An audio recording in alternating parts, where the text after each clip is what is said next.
Nah, baik. Assalamualaikum warahmatullahi wabarakatuh. Nah, saya terima kasih banget tadi udah diingetin bahwasanya saya punya utang gitu ya untuk bikin video terkait materi fungsi produksi, utamanya terkait fungsi produksi jangka panjang ya dalam mata kuliah pengantar ekonomi mikro. Nah, sebenarnya terkait dengan fungsi produksi jangka panjang ini adalah lanjutan dari fungsi produksi jangka pendek yang sudah saya jelaskan minggu lalu, 2 minggu lalu sebelum UTS ya lebih tepatnya.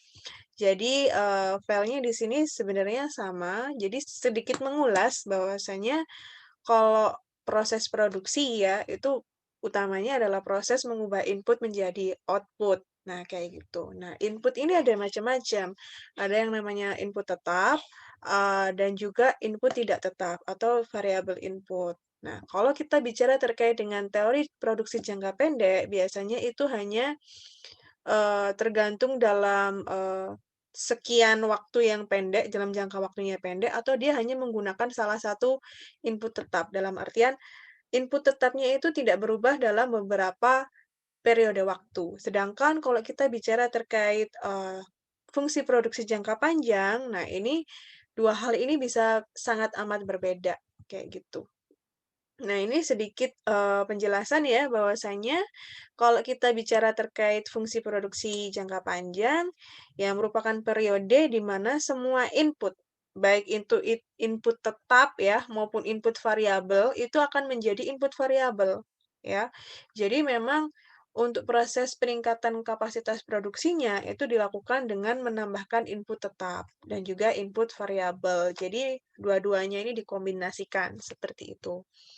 Nah, input tetap tadi apa aja? Nah, input tetap tadi contohnya ada gedung, ada mesin, apalagi nih, mungkin bahan baku, modal, kayak gitu ya. Sedangkan kalau yang termasuk input variabel ini adalah input-input yang misalnya, eee, sumber daya manusia yang senantiasa akan terus berubah, bisa berubah, kayak gitu.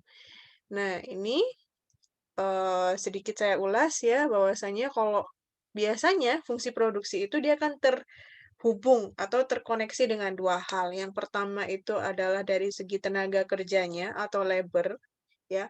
Fungsi produksi itu ya kuantitas dari tenaga kerja dikalikan dengan capital atau modal, kayak gitu. Nah, ini sudah saya jelaskan minggu lalu. Nah, ini hanya penjelasan terkait marginal production dan yang lain-lain sampai the law of diminishing return. Kita bisa lihat di sini bahwasanya the law of diminishing return ini merupakan suatu kondisi apabila hanya ada jumlah satu input variabel yang meningkat. Katakanlah dari labornya dia meningkat dari satu ke 2 kayak gitu ya. Cuma faktor lainnya tuh dianggap sebagai konstan atau tetap tidak ada perubahan, ya. Maka ya memang kenaikan awalnya mungkin dia akan naik ya, tapi hal ini tidak akan bertahan lama karena dia dari grafiknya dia akan senantiasa akan selalu menurun, kayak gitu. Nah, kalau the law of diminishing return, kita lihat di sini ada 3 stage. Yang pertama adalah stage one. Stage one ini maksudnya kalau di awal-awal ini kita bisa lihat bahwasanya meskipun dengan hanya peningkatan sedikit tenaga kerja, jumlah produksinya itu dia ya memang akan naik, jumlah produksinya naik. Nah, ketika dia sudah sampai di stage 2, di tahapan yang kedua, setelah dia naik ya dia otomatis akan sedikit menurun. Nah, ketika memang ini ekstrim, ya tenaga kerjanya tetap, tapi memang kapasitas produksinya dinaikkan, ya dia bisa akan jadi di stage 3 ini, atau dia bahkan bisa jadi menurun atau negatif, ya. Bukan hanya menurun, tapi negatif. Itu yang artinya the law of diminishing return. Nah, selanjutnya, baik itu jangka pendek maupun jangka panjang, pastinya kita pengen dong dapat penggunaan input variabel itu semaksimal mungkin dan juga seoptimal mungkin. Nah, caranya gimana? Nah, caranya apabila ada marginal revenue of product, ya, itu sama dengan marginal resource of cost. Ya, jadi sebenarnya sama dengan konsep ekonomi mikro di awal bahwasanya ya revenue sama dengan cost. revenue yang kita dapat sama dengan cost yang kita keluarin, kayak gitu. Ini sebenarnya paling optimal ya di situ sih, ya kayak gini. Sama dengan konsep, eee, kita kalau mau untung ya otomatis marginal revenue-nya harus digedein dong dibandingkan cost-nya. Begitu juga kalau misalnya pengen rugi, nggak mungkin ya orang pengen rugi. Kalau konsep rugi berarti ya cost-nya yang jauh lebih tinggi dibandingkan dengan revenue-nya atau pendapatan. Nah, contoh di sini.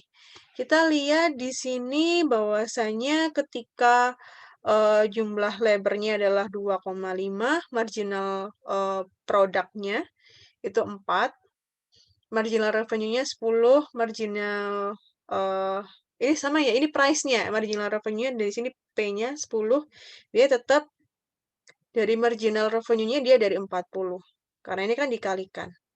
Kalau konsepnya begini, berarti ya labor optimalnya berapa? Kita bisa dilihat di sini konsepnya tadi apa?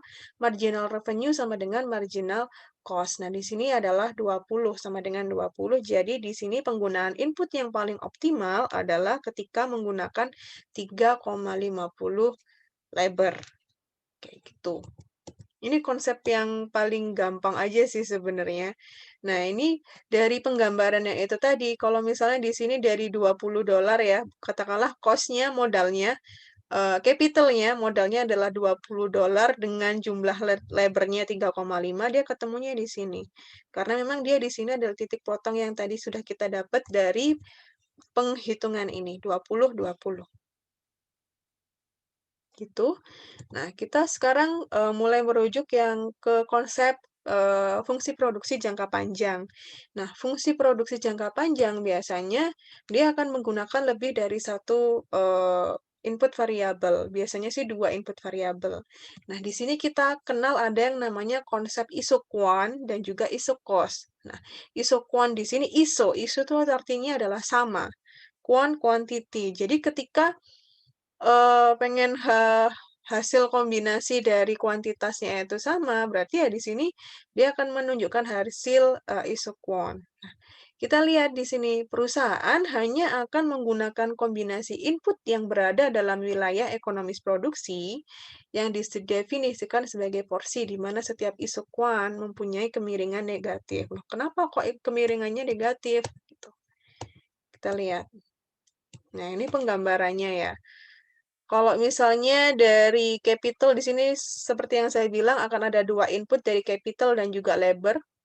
Dari titik M, N, R, S, dan juga T, katakanlah ketika dia pada eh, kondisi labornya 6 dan dia hanya bisa satu, capitalnya hanya satu, titiknya kan di sini. Dia akan berubah dan bergeser. Kalau kita amati, titik dari isoquant atau dari penggunaan 2 input variabel ini, secara tidak langsung dia akan membentuk garis U.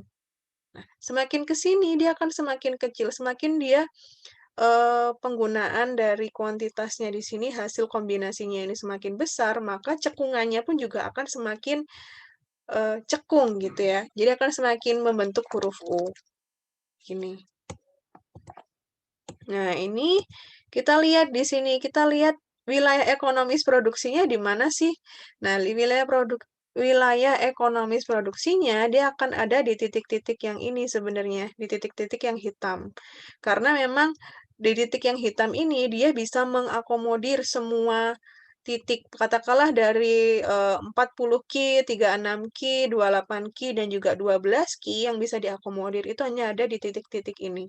Titik-titik yang ada di luar di sini tidak bisa diakomodir karena memang tidak berpotongan secara langsung, kayak gitu ya. Jadi wilayah ekonomis produksinya ya hanya akan berada di sini aja nih, bukan yang ada di luarnya.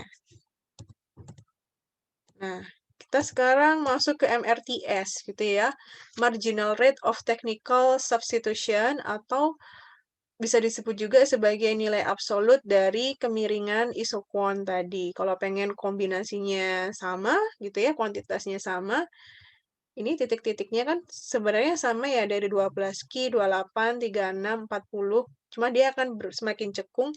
Kita lihat di sini marginal rate-nya seperti apa. Nah, di sini kita dapat dari minus delta capital dibagi delta labor. sama dengan marginal production dari labor. Berapa nih marginal production-nya di sini ketemunya labor. 2,5 nih di sini, 2,5 labor. Kemudian marginal production dari capitalnya adalah 3,5. Ini kayaknya kebalik deh. Karena di sini yang garisnya labor ya, berarti yang di sini 3,5 per 1 gitu ya. Jadi ya ketemunya 3,5 ini harusnya. Minus 3,5 per 1. Tuh. Jadi memang MRTS-nya adalah 3,5. Ini keliru ya. Jadi ini kesalahan human error, kesalahan saya pribadi. Nah, selanjutnya kita lihat kalau misalnya ini dari perbedaan deh. Kalau misal yang bergesernya itu dari segi labor, ya, atau mungkin lebih dari capitalnya.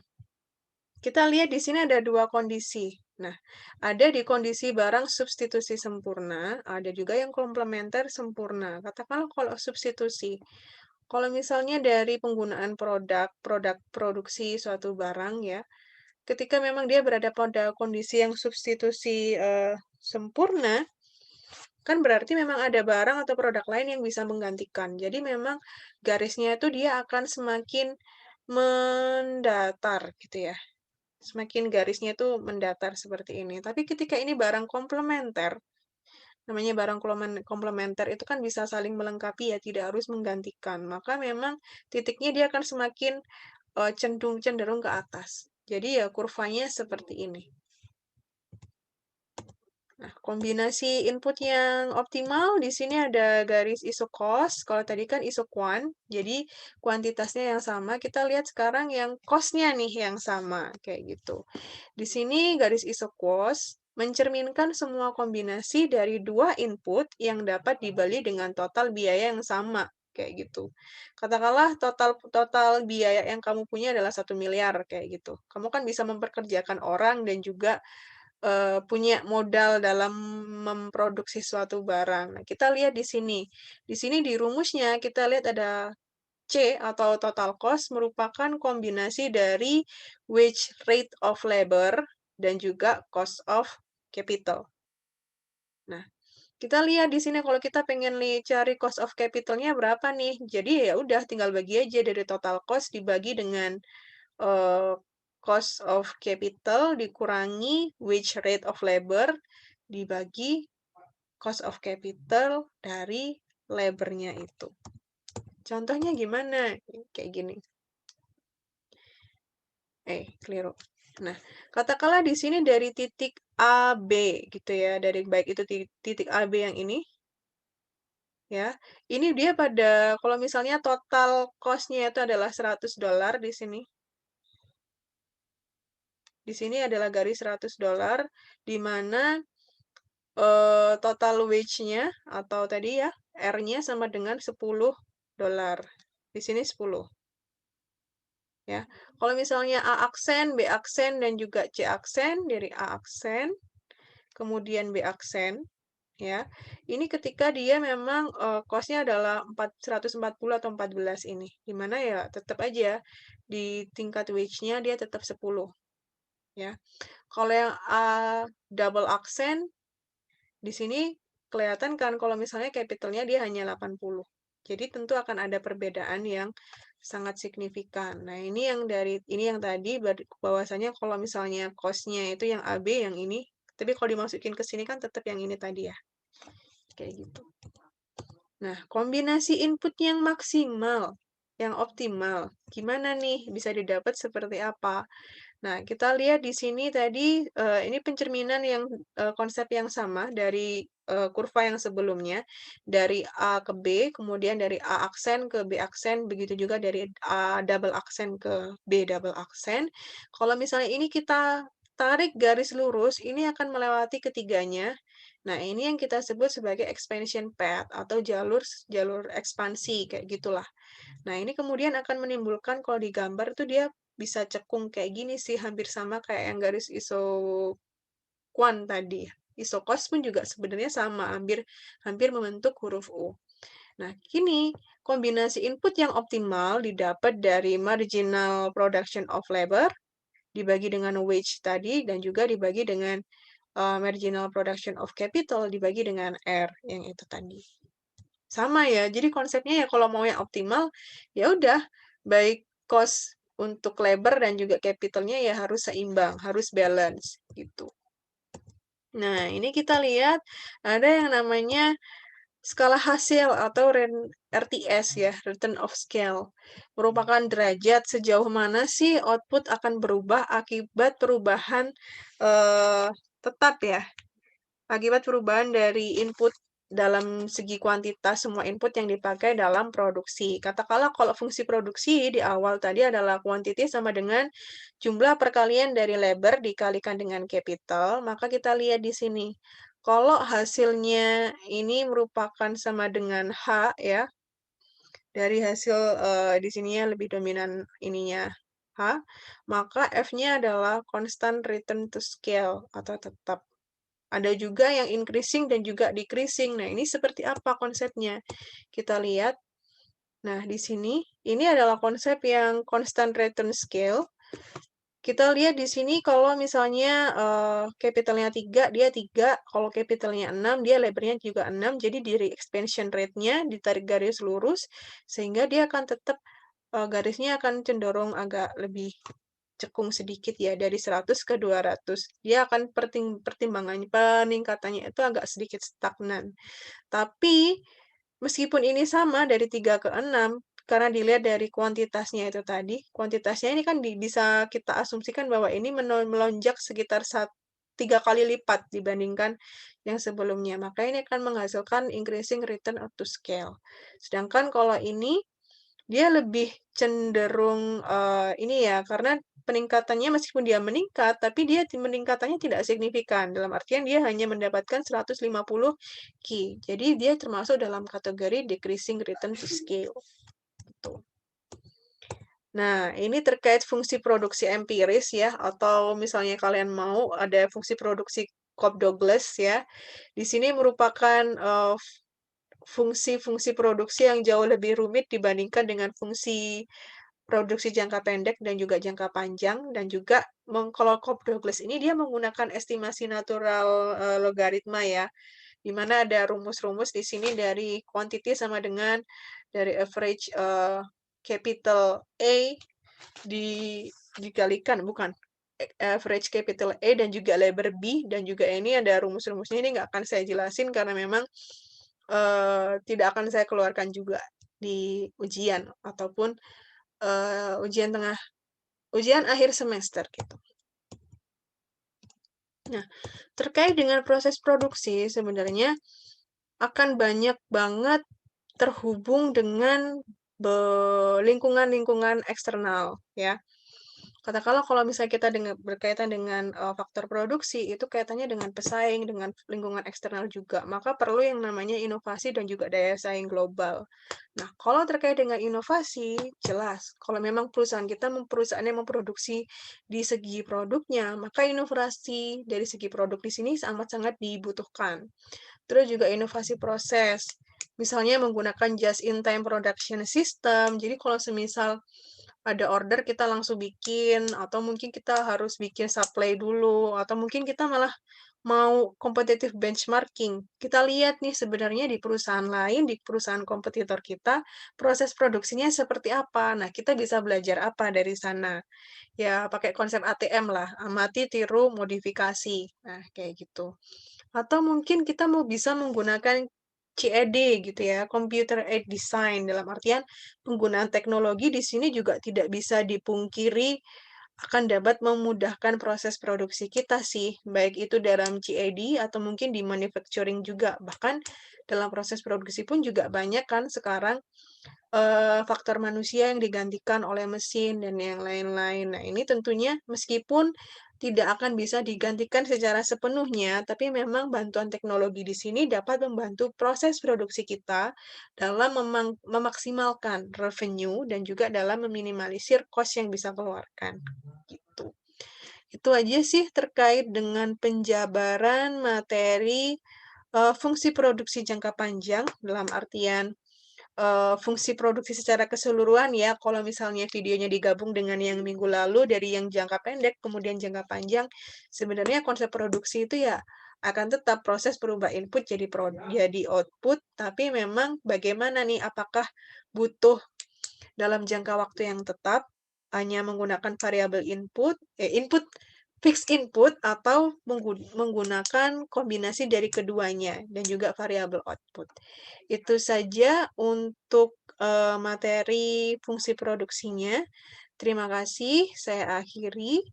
Wassalamualaikum warahmatullahi wabarakatuh.